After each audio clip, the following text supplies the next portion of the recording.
right, welcome to the Williamsville Public Library Museum. Today is Wednesday, October 18th, 2023, and we're here talking to Charlie Curry about his businesses here in Williamsville, specifically the grocery stores.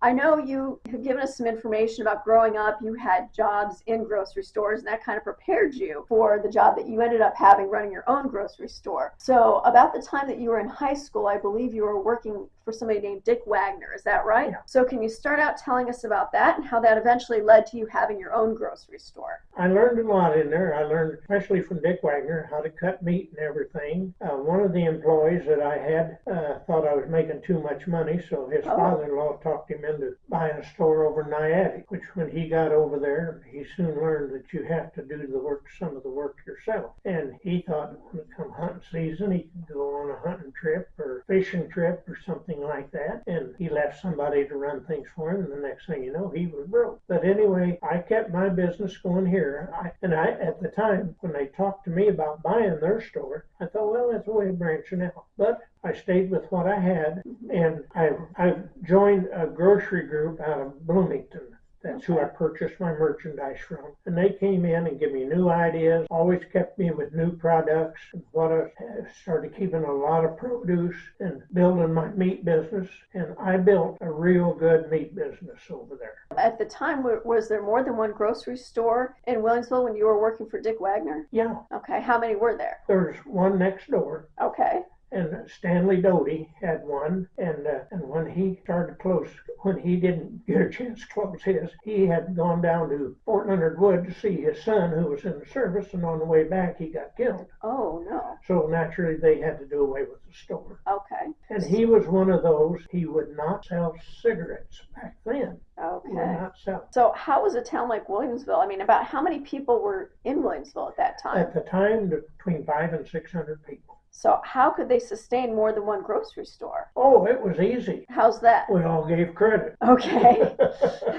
And then did you all kind of specialize? I mean, were you the only one that had a meat department, for example? Well, the other had sold meat, Okay. but no big roast or anything like that. Lunch meat and stuff like Okay. that's about all they handled. Whereas you had like a butchering operation, correct? I had the shop where I cut pork chops, pork steak, ground hamburger, even got to where I was cutting sides of beef for people for their deep freezers. What do you think eventually, like you were working for Mr. Waggoner, you learned a lot. How did that transition from you working for Mr. Waggoner to you having your own business? No problem at all. Just seemed natural? Because I had worked for him for 2 years without him even being around. Okay. And I just continued on. You'd basically been running it, and so you just kept going. And so he sold you the business on contract for deed. Okay, so what does that mean? That means that I paid him so much every week. Okay, and then did you pay rent for the building as well, or did you own the building? No, the building was owned by a family named Merle Jones. In fact, they were the ones that had Art Jones, a brother, had a grocery store in there before the war. Okay. And then this fellow Hale started the store after the war, and then Dick Waggoner got it, and I got it from Dick Waggoner.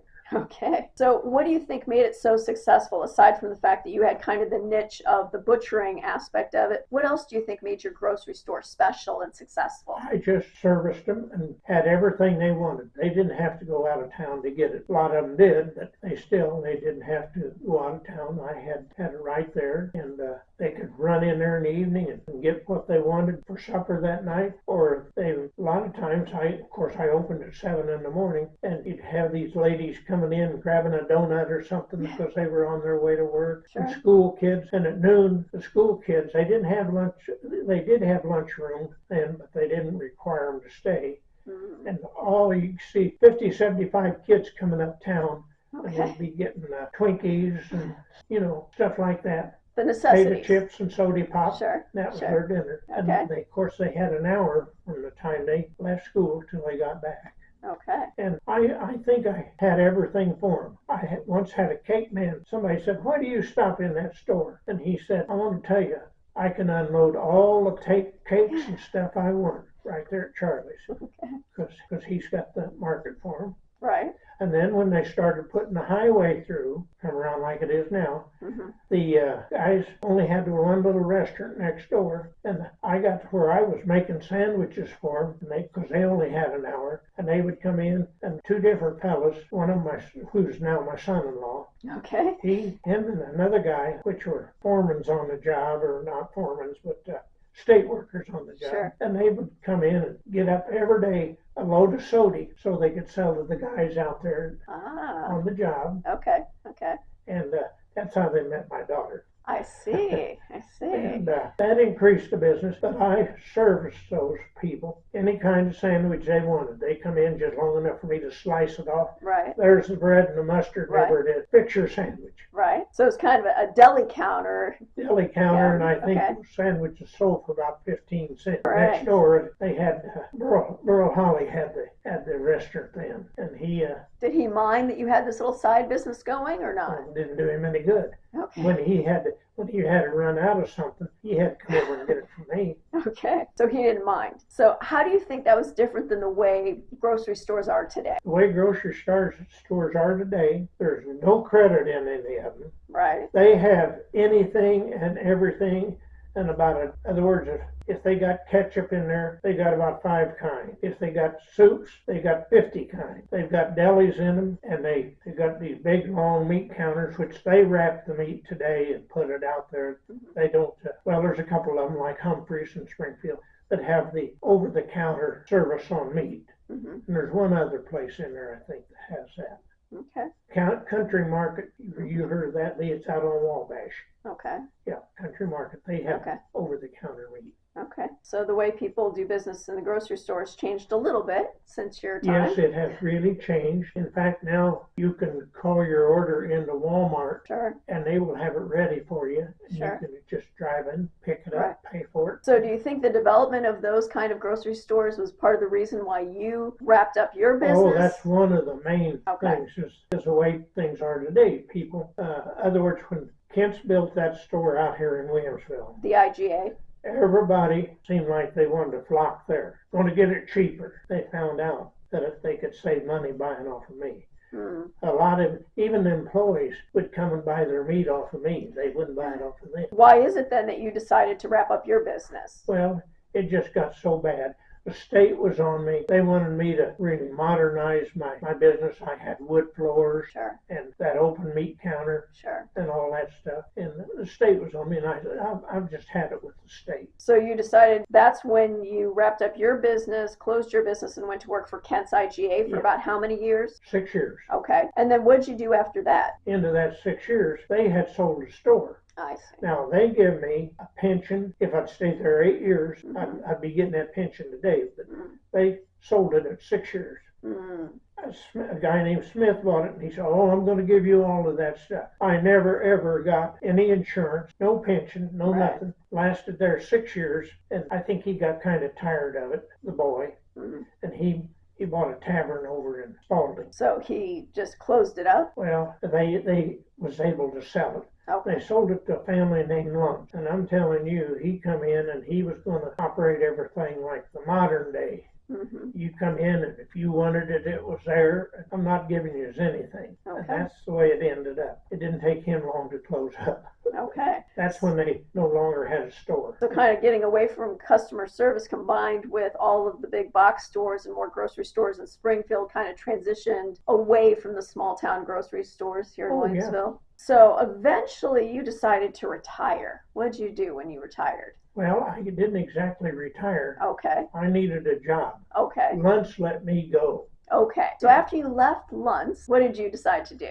Well, I was able to get on. We had a real good superintendent, and he had a friend named Kenny Potts that run a trailer park. Anyway, I was a good friend of Kenny's, and he said, Charlie, you go to the school and talk to Mr. Hatfield. Okay. And Dick told me, said, yeah, they hired me. But I couldn't go to work for Bill Fawns was getting ready to retire. They wanted to wait for Bill to retire. Well, it comes summertime. Bill said, I'm out of here. So I got the job. All right. And I lasted there for 8 years. So what were you doing there for the school district Just during those maintenance. 8 years? Okay. Yeah.